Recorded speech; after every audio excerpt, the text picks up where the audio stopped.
I'm Caden Love. And I'm Seema Love, his wife. And we are Love and Lore, taking dark fantasy, light fantasy, and everything in between. And today we want to talk to you about this awesome book that Caden recommended to me because he knows I'm a huge Ghibli fan. And he said, oh my gosh, Seema, I love this book. You have to read it. And I was a little skeptical at first, but after I read it, like every Ghibli fan should read this book. And I didn't initially pitch it to her as a Ghibli book, but I definitely see that connection now. It feels much like a Howl's Moving Castle, Castle in the Sky-esque feeling. And I actually initially felt like it had a bit of a Wes Anderson take. It was quirky, fun, all while being somewhat cozy. And we are talking about Senlin Ascends by Josiah Bancroft. So I recently finished the 4 books in the Books of Babel series. She just finished the first book, so we want to talk about why you need to read this series. So to give a little bit of background, you need to know about the SPFBO, the Self-Published Fantasy Blog-Off.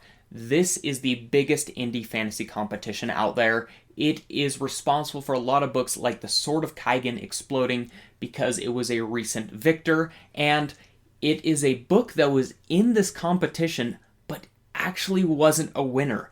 It just gained the attention from the right reviewers. This was a self-published book that just gained a lot of love and attention because it is a true masterpiece and eventually was published, and now you can go ahead and check out all 4 books traditionally published today. So I went in with the knowledge knowing that a lot of people loved it. I knew that it was about a man going and crawling up a Tower of Babel, and that was about it. I was blown away. I love the witty prose that I said kind of reminds me of Wes Anderson-esque style. It was super fun. It was cozy while not being a cozy book. And you just get to follow this man on the hunt for his missing wife. So as Caden said, the premise of the book is a newlywed couple goes on a honeymoon to the famous Tower of Babel. And right away, the wife gets lost. And now the husband has to find her. And the reason why it feels so Ghibli to me, for me, Ghibli always has wholesome main characters.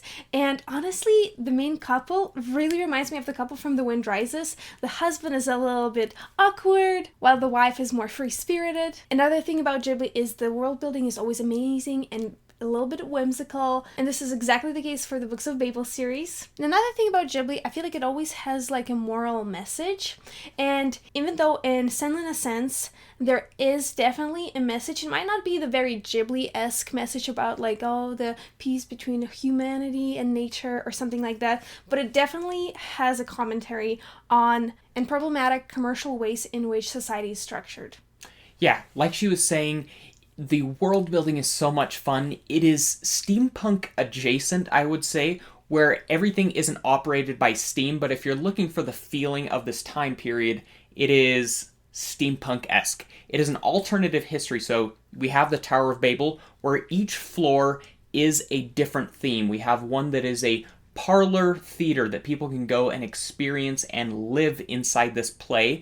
Another one that is this big great bathhouse, and I'm going to keep the rest for you a secret, but it is one of my favorite parts about the series. We get to ascend the tower with Senlin and the friends that he collects along the way, and like Seema said, I love the morality of it. While we look at Senlin, who is this awkward yet charming character, he is a moral force in a tower, this theme park you could say, that is so driven by greed and corruption. I love just latching onto him and seeing his innocence and ethical point of view, even when he becomes kind of a pirate at one point. It is such a fun adventure, and I know that some people are hesitant because the ending of the series had mixed reviews, but I can say with full confidence that I loved how it ended, and rather than you look at books like the Mistborn trilogy, how it was a very big and bold ending, I wouldn't say it was that much like that. I loved the ending, and I am super excited to see what Seema thinks on it, because I feel like she has a pretty similar taste in books, but it is one that is such a fun adventure as you climb up the tower. Similar to how Lord of the Rings, you feel like you are on a true adventure with Sam and Frodo and the rest of the Fellowship.